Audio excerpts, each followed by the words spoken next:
Bueno, pues vamos a seguir con la cuenca hidrológica. Ya lo estuvimos viendo un poco la semana pasada. ¿Os acordáis? Vimos la introducción a la hidrología, en qué consiste el ciclo hidrológico. Hoy precisamente me han preguntado que por qué hacer modelos matemáticos en los cuales metamos tanto la parte de lluvia y escorrentía como lo que es el flujo de los caudales superficiales, es decir, temas de inundación, de detección de zonas de riesgo por inundación, y realmente no tiene mucho sentido dividir ambos fenómenos, porque la lluvia es la que alimenta los caudales de los ríos y luego los ríos producen las inundaciones. Luego todo forma parte del mismo ciclo hidrológico. Estuvimos viendo la atmósfera, ¿por qué? Porque la atmósfera es donde se van a producir las precipitaciones, cómo es la circulación atmosférica, la propia precipitación, fenómenos de evaporación del terreno y evapotranspiración de las plantas y los fenómenos de infiltración y retención del terreno. Con lo cual, la precipitación, si a la precipitación le restamos la evaporación y evapotranspiración y la infiltración y retención del terreno, tenemos la lluvia neta, que es la que produce las inundaciones, el flujo de agua superficial que vemos nosotros directamente en el terreno. Y vamos a ver la cuenca hidrológica, que ya empezamos un poco, pero vamos a seguir. Vale. Bueno, al final, la precipitación neta, si a la precipitación neta le sumamos la evapotranspiración, las infiltraciones, la retención por el terreno, al final tenemos el total de la precipitación.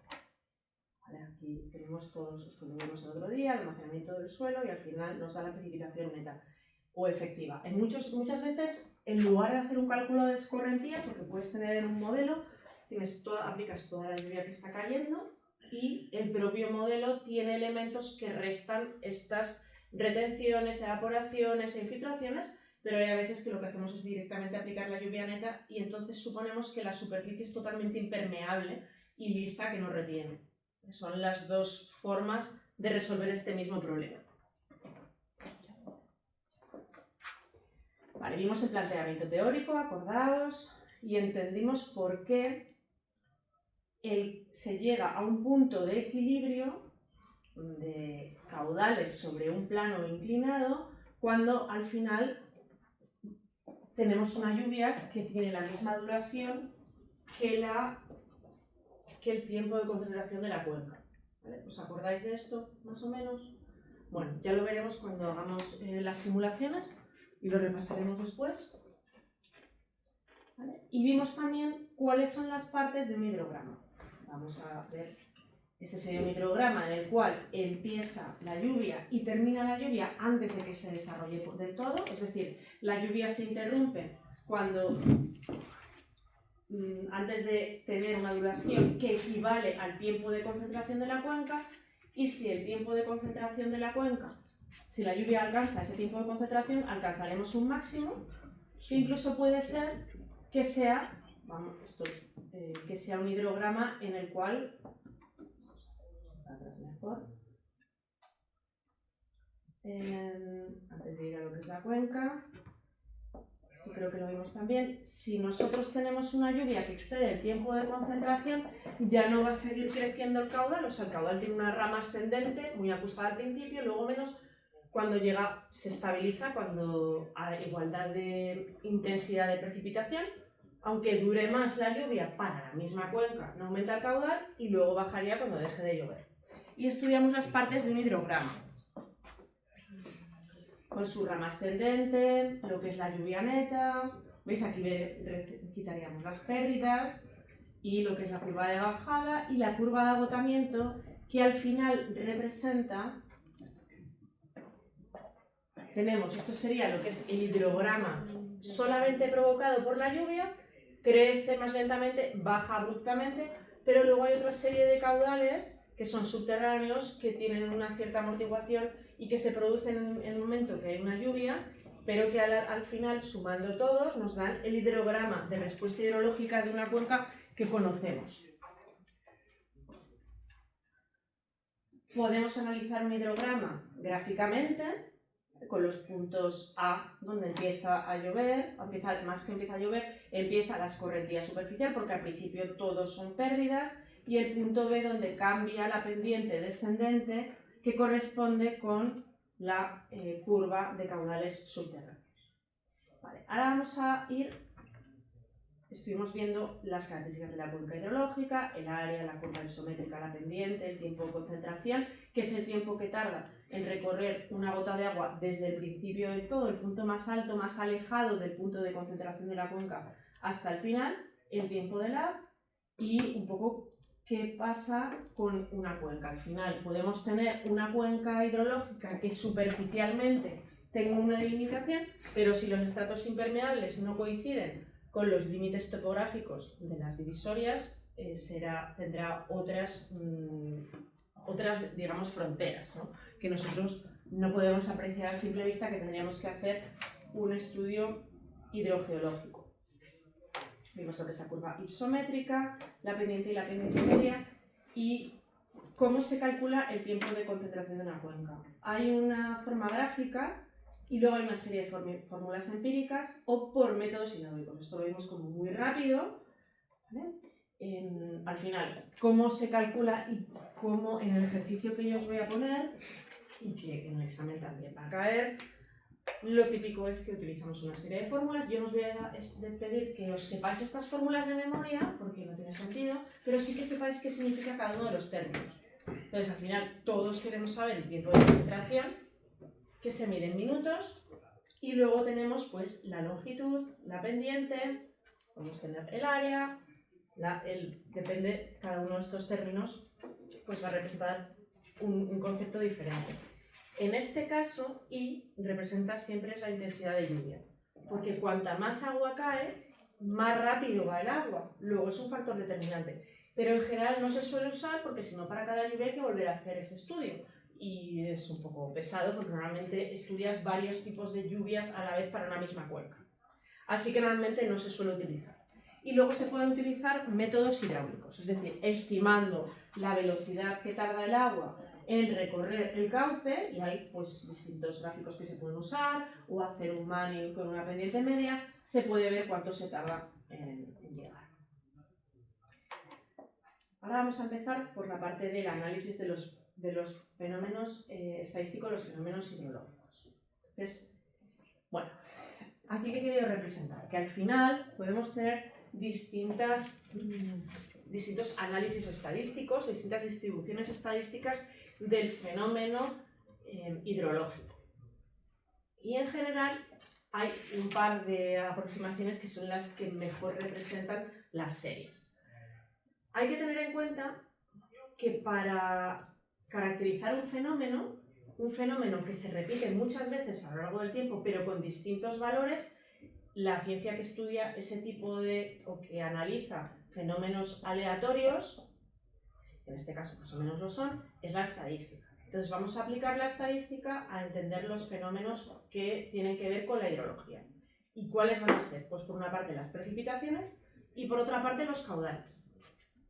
Pues normalmente cuando se hace un estudio hidrológico no tienes una serie de caudales. Es muy raro tener una estación de aforos que yo pueda coger, analizar todos los caudales que han pasado por ese sitio a lo largo de los años y llegar a una estimación solamente en base a la estadística.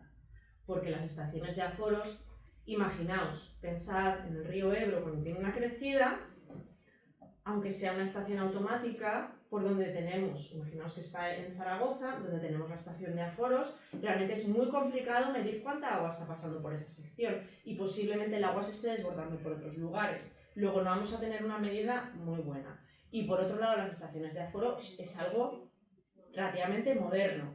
No por estarnos poniendo donde tenemos un puente y mirar al río vamos a saber cuánta agua pasa por ahí. Porque depende de la altura, pero también depende de la velocidad, y la velocidad es variable a lo largo de la sección. No va igual de rápido el agua en un lateral del río que en el centro del río, ¿vale? Entonces, para eso, cada una de las confederaciones suele hacer sus estudios, hace una calibración de la estación de aforos y más o menos con la cota tienen una idea de cuánta agua está pasando por esa sección, pero no es sencillo. Y por otro lado tenemos la precipitación, y la precipitación es más sencilla de medir, porque al final solo necesitamos un pliógrafo. pero pluviógrafos. ¿Y acordaos la diferencia entre pluviógrafo y pluviómetro? ¿Alguien se acuerda? El pluviógrafo ese era el de la...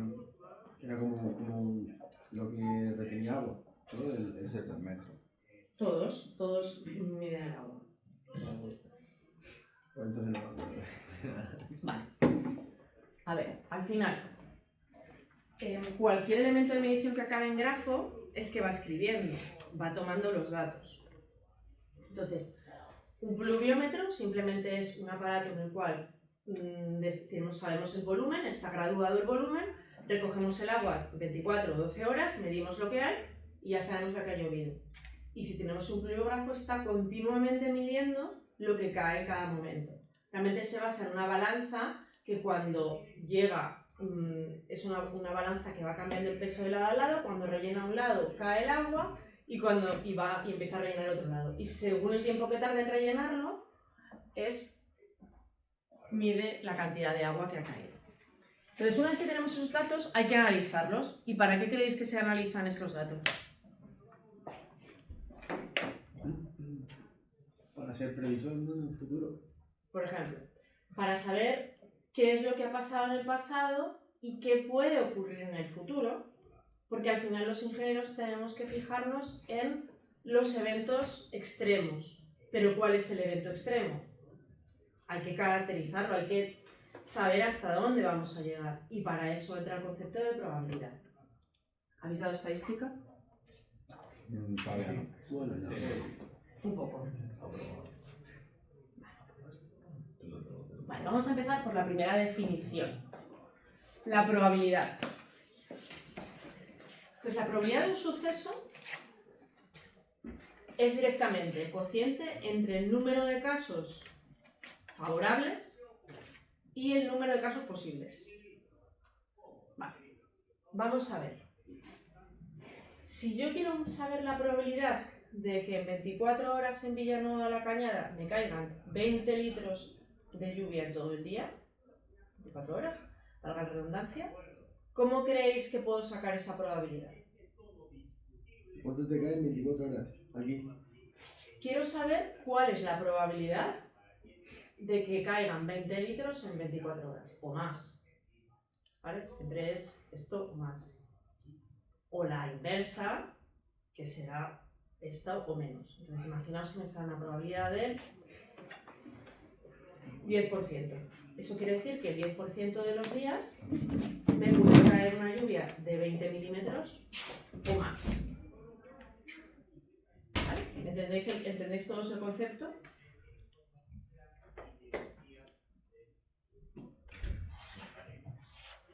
¿Cómo puedo llegar a esa conclusión? ¿Qué herramientas tengo? Número de las veces que has pasado ese suceso. Vale. Y el total de los días, Sí, los días ya lo tengo. Pues imaginaos que mido un año.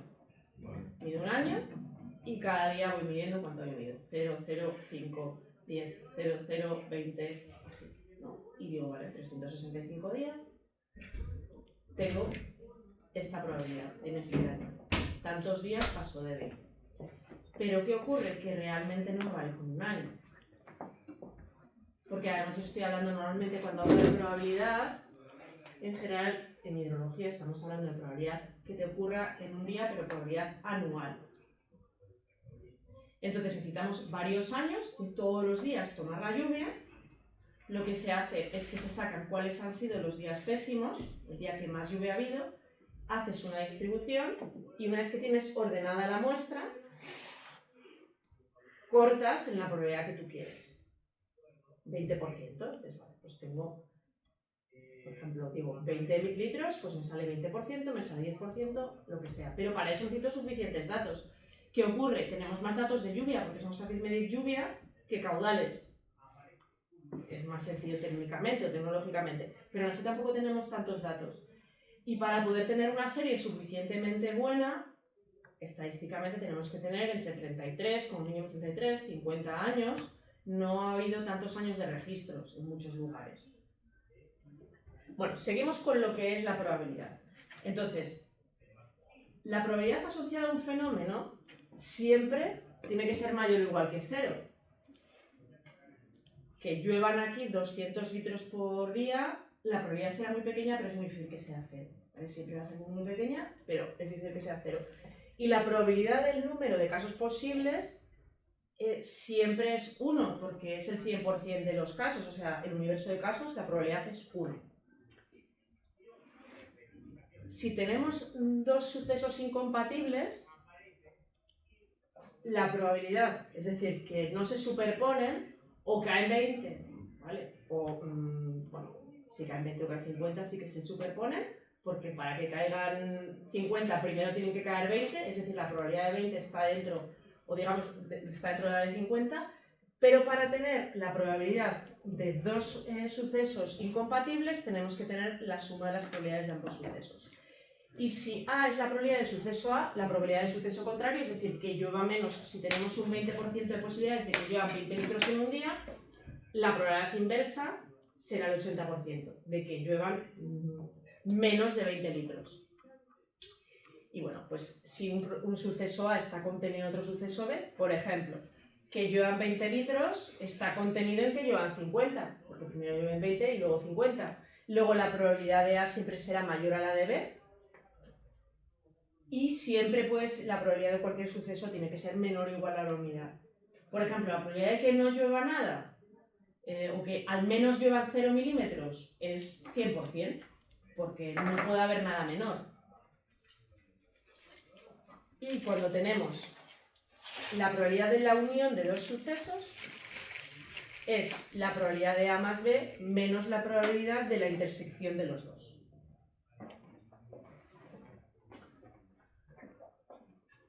Bueno, una vez que tenemos estas definiciones, vamos a hablar de lo que es el periodo de retorno. Y el periodo de retorno es un concepto que nosotros utilizamos que muchas veces se confunde con el número de años que tienen que pasar para que ocurra un evento, pero realmente es la inversa de la probabilidad. Entonces, si nosotros hablamos de una probabilidad de 10 años, será igual a la probabilidad de 1 entre 0 y 10. Y eso va a dar 10 años. Entonces, realmente la probabilidad de 10 años de periodo de retorno es del 10%, pero no necesariamente tiene por qué ser así. La de 500, que nosotros tenemos 500, tendrá que ser 1 entre 0,02 y así sucesivamente. Con lo cual, ¿pero por qué utilizamos un valor de periodo de retorno? Porque es más sencillo entender, o es más sencillo hablar de años de periodo de retorno que de probabilidades que al final no son números enteros. Entonces, al final nosotros hablamos de dimensionar los eventos por el periodo de retorno y podemos hablar de periodo de retorno de 100 años, pero en realidad será el que tenga una probabilidad igual a 1 entre 100, es decir, de 1%, y podemos hablar, por ejemplo, de la probabilidad de 50 años, 25 años, por ejemplo, para fenómenos que tienen que ver con inundación hidrológica o hidráulica, siempre solemos hablar de periodos de retorno de 100 o de 500 años, pero para una ciudad vamos a manejar periodos de retorno de 15 años, 25 años, porque no podemos dimensionar las estructuras para que sean capaces de desaguar tanto, sino que pensamos que la ciudad tiene que funcionar habitualmente. Cuando hay un evento extremo, pues se para la ciudad y punto. Pero lo que no podemos hacer es que cada vez que haya un evento extremo se rompa un puente. No podemos asumir eso. Entonces, por eso cada infraestructura va a tener un periodo de retorno de diseño diferente. Entonces, erróneamente se supone que si 350 metros cúbicos por segundo corresponde a un caudal de 500 años, que va a ser un evento que ocurrirá cada 500 años. No es así. Puede ocurrir este año y el año que viene también, porque son sucesos independientes. Es como si tiramos un dado 1000 veces. Da igual cuántas veces saquemos el 1, podemos sacarlo 1001 veces porque son sucesos independientes. No cambia la probabilidad porque se haya repetido. Entonces, si la probabilidad de que este año se supere un caudal dado es, por ejemplo, de 1 entre 100, la probabilidad de que no será 1 menos 1 entre 100, es decir, del 90%. En n años consecutivos, la probabilidad de que no sea superado será la probabilidad de un año elevado a n, que es el número de años, y la probabilidad de que en esos n años sucesivos sea superado será 1 menos esa probabilidad de que no sea superado en uno de estos años. Cuando el número de años es muy grande y también el periodo de retorno es muy grande, realmente la probabilidad de que un evento sea superado es de 0,632, o sea que realmente cada año tenemos esa probabilidad si cogemos un número de años muy grande. Y por otra parte, al valor de 1, digamos, 1 menos la probabilidad de que un evento sea superado en un conjunto de años, se le llama riesgo. Y se refiere al concepto de que un valor sea superado al menos una vez en una serie de años consecutivos.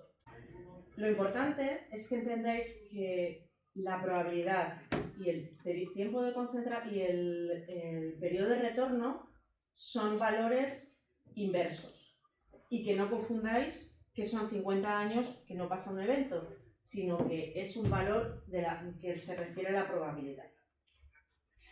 Haremos algún ejercicio para entender esto mejor.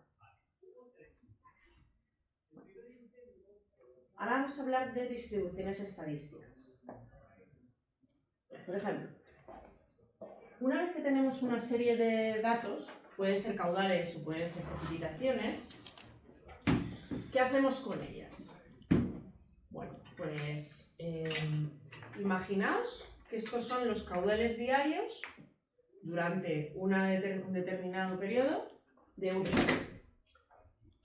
¿Qué hacemos con ellos? Pues van a estar, no tienen por qué estar organizados, vamos a tener pues distintos valores aleatorios, que son los que tenemos de media o que vamos midiendo en el río cada día a una misma hora.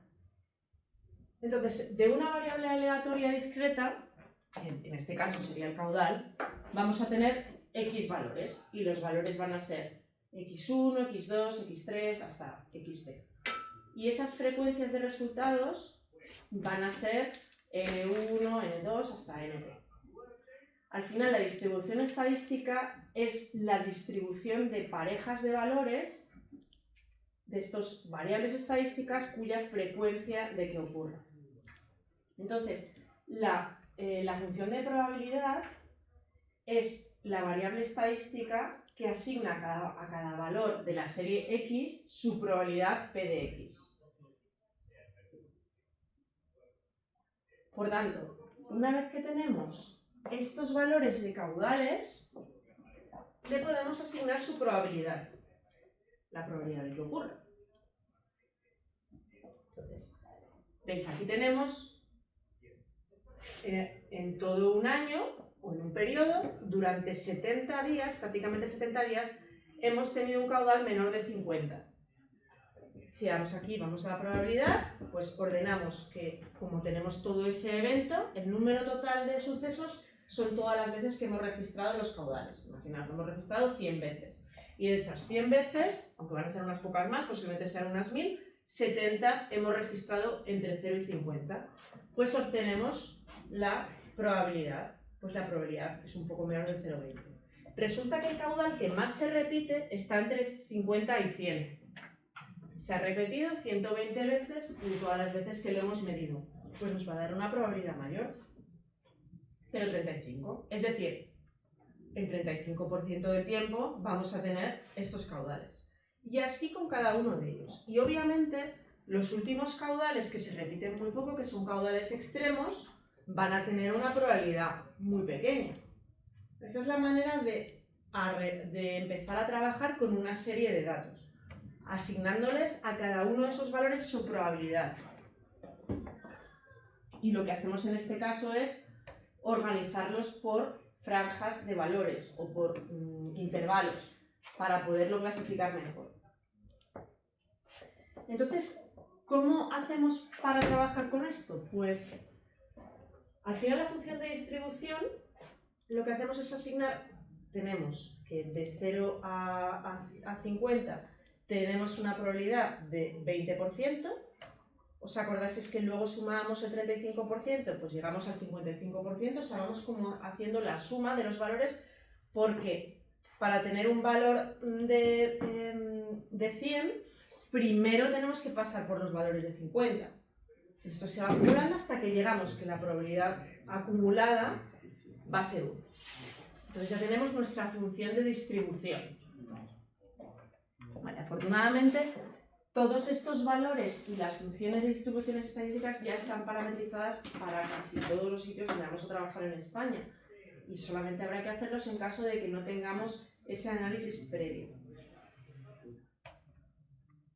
Entonces, nosotros vamos a tener, si ordenamos los valores, en este caso de los caudales en el ESLA, hay unos valores que son los que más se repiten, que son los caudales de 50 a 100. Y esos son los que tienen más densidad. Entonces tenemos, por una parte, la función de densidad y luego la función de distribución de esos valores. Y al final, donde tenemos un mayor crecimiento, siempre vamos a tener, esto es una función bastante habitual, una función de densidad normal, en la que tenemos una zona en la que tenemos un valor medio que es el más habitual.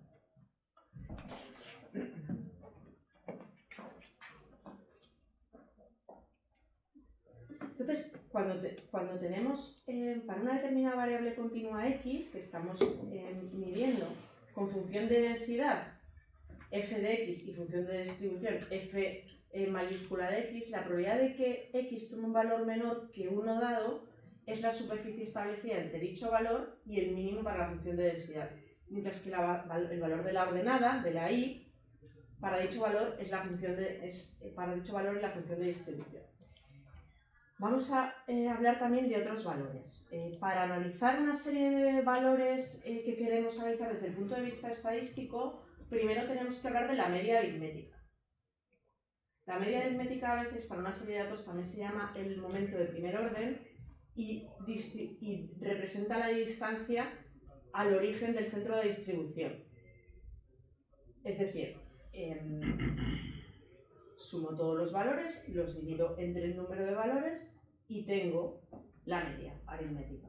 Y este valor divide el 50% de la función de distribución. No es el número... Si volvemos otra vez a los caudales del río Esla, la media aritmética, nosotros estamos viendo caudales entre 0 y 700, pero la media aritmética no son 350. Creo que son así esto.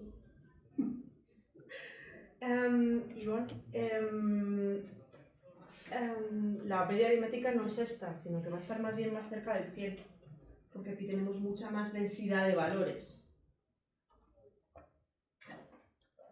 Entonces, esta media divide al 50% la muestra.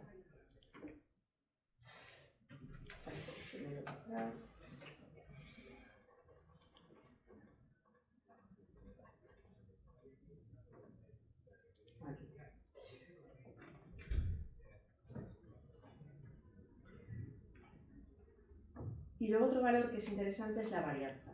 La varianza, que también se representa como s al cuadrado, es la media de los cuadrados de las desviaciones sobre la media.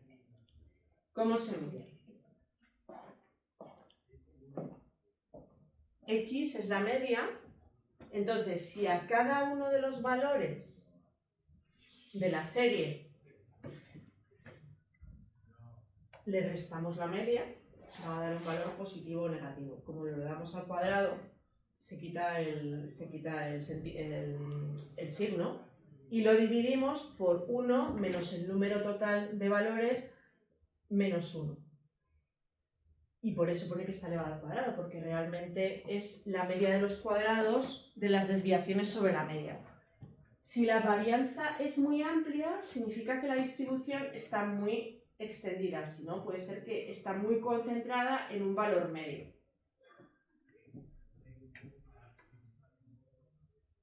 Si lo dividimos, si hacemos la raíz cuadrada de la varianza, lo llamamos S o ρ, y se le denomina desviación típica. Esto nos da una medida de la distribución de nuestros valores. No es lo mismo tener una media de 50 con una desviación típica de 1, quiere decir que todo va a estar muy concentrado en 50, a una desviación típica de 49. Eso quiere decir que básicamente vamos a cubrir casi todo el espectro.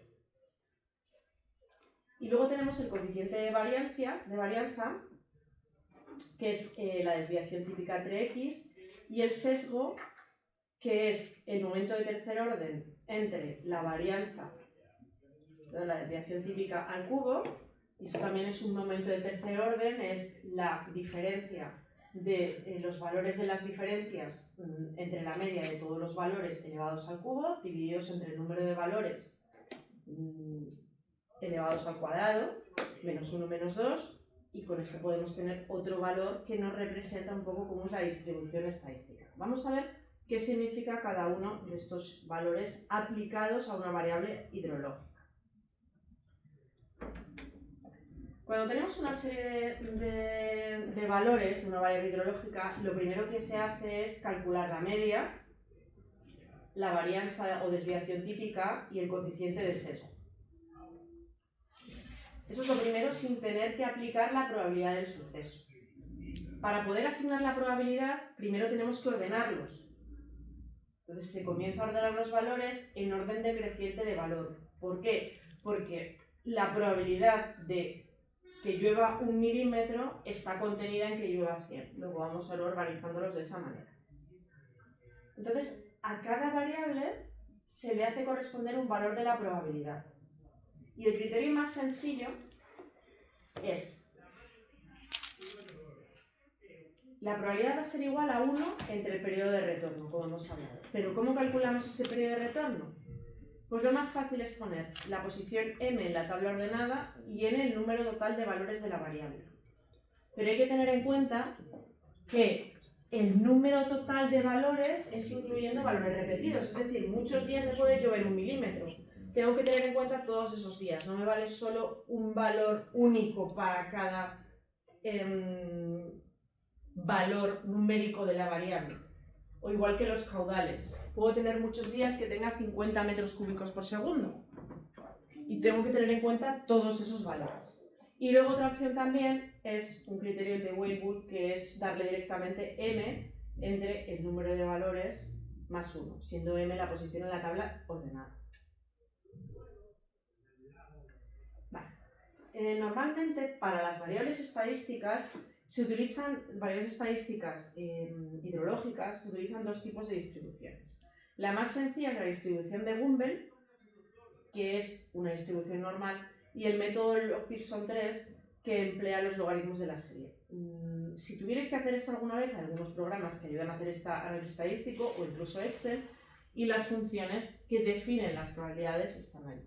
Y también hay algunas que son cuando tenemos distribuciones que tienen que ver con dos dimensiones. Por ejemplo, estamos analizando variables comparando las cuencas con características parecidas, podemos usar una distribución que tenga en cuenta dos dimensiones, pero es algo. Entonces, un concepto que no sé si habréis visto en Excel se llama línea de tendencia. No sé si habéis alguna vez, cuando tenéis un conjunto de valores, le ponéis una línea de tendencia, pues es esto. La línea de tendencia más básica es la recta de regresión o regresión lineal. Entonces, si tenemos pares de valores representados en ejes cartesianos, podemos intentar sacar una recta que defina la dependencia entre ambas. Y esta es la manera de obtener los dos términos de la recta, ¿vale? X es el eje de ordenadas, Y, que al final es lo que estamos intentando sacar, está en el eje de abscisas, y A, que sería este valor inicial por donde cortamos el eje de abscisas más una cierta pendiente. Y de esta manera podemos intentar obtener. Eso es lo que hace directamente Excel cuando le pedimos sacar la recta de regresión, aunque podemos también sacar variables regresiones logarítmicas.